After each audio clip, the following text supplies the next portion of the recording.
Everywhere you look, there are diamonds in rings, watches, earrings, and heck, even in people's teeth. And those beautiful, shiny gems you actually see are billions of years old, and they took that long to form in the Earth's mantle. But not all diamonds are created equally, so I headed out to Lynchburg Pond to learn how to choose a good stone. Check it out. Definitely always do some shopping around and do some price comparisons. You have multiple stones out there that range anywhere from quality from flawless to an I3, which is heavily included, to the third power, which is the worst. You got different colors, different carats, and different colors that are going to all come up with your fifthsy of that being the cost of the stone. Now, when you're in here in Lynchburg Pond, you get a lot of diamonds that come through the door, and it's kind of fascinating how you figure out the quality of the diamonds. Show us a little bit about that.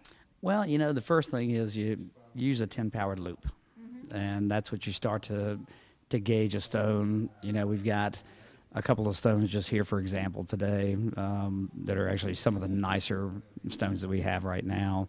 But, you start to look at it, and you really just go around the whole perimeter and just work your way on to the inside core of it and see how much, if there's any carbon, if there are any feathers, any inclusions. So there's clouds, there's pinpoints, there's needles, there's all sorts of different imperfections that a diamond can have. And it's just Mother Nature's fingerprint on the stone. Oh, I like that, Mother Nature's fingerprint. Now, the idea of carbon is not good, right? You don't want carbon in it. Carbon typically that's going to be the black coal of the actual diamond. That's going to be more, it's going to be easier to see in the stone. So if you can get away with a pinpoint or a feather or a cloud, they're going to be white inclusions. They're not going to show quite as harsh on the stone.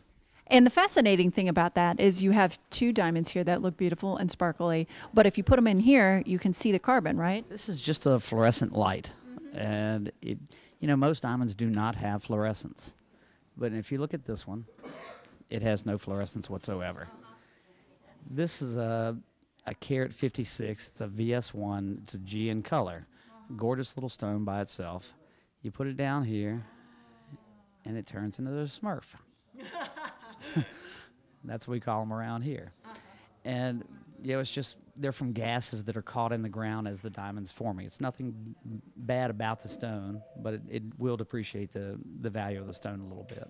And that's fascinating because if you look at it right now, it looks gorgeous, but I guess if you're going out clubbing, people might notice, if they know about diamonds. If you take it into a nightclub, if you lose your diamond, they're much easier to find, yes.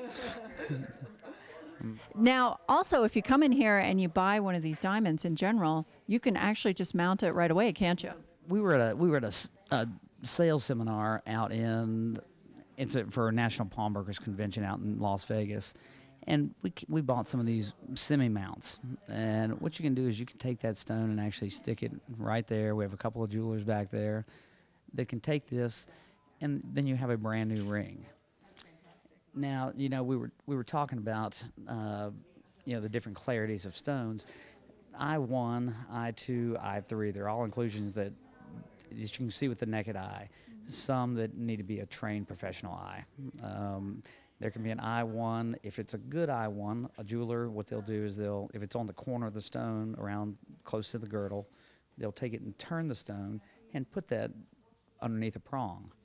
Also, if a stone is maybe chipped, it doesn't change the clarity of it, but it does hide the inclusion. So. And you guys have had a lot of training in this. I mean, you even have a certificate that shows this. Yeah, I've been doing it for about 22 years on the buying aspect of it and the selling aspect of it. We have some other people in here that are actually graduates from the GI school, as well as myself, and they have some higher credentials as far as that goes.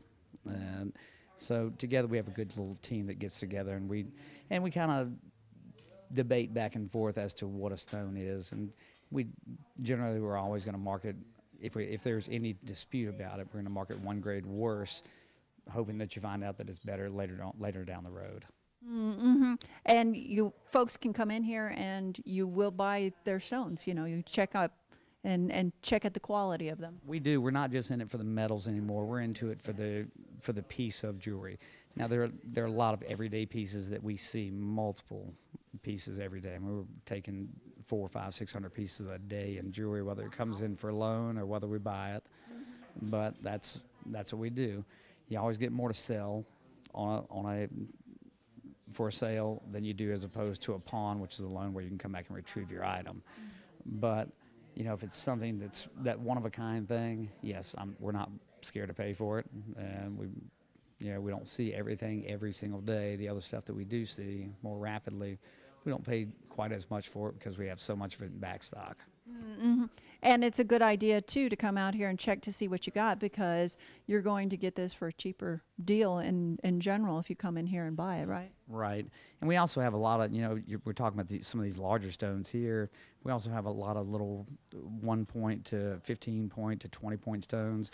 If you lose a stone in one of your rings and you need it replaced, we do that as well. And of course, at Lynchburg Pawn Shop, lots of jewelry, but they also have TVs, guitars, video games, guns, all kinds of different things to look at. They're located on Ford Avenue in Lynchburg, 434-845-PAWN, or you can go to lynchburgpawnshop.com.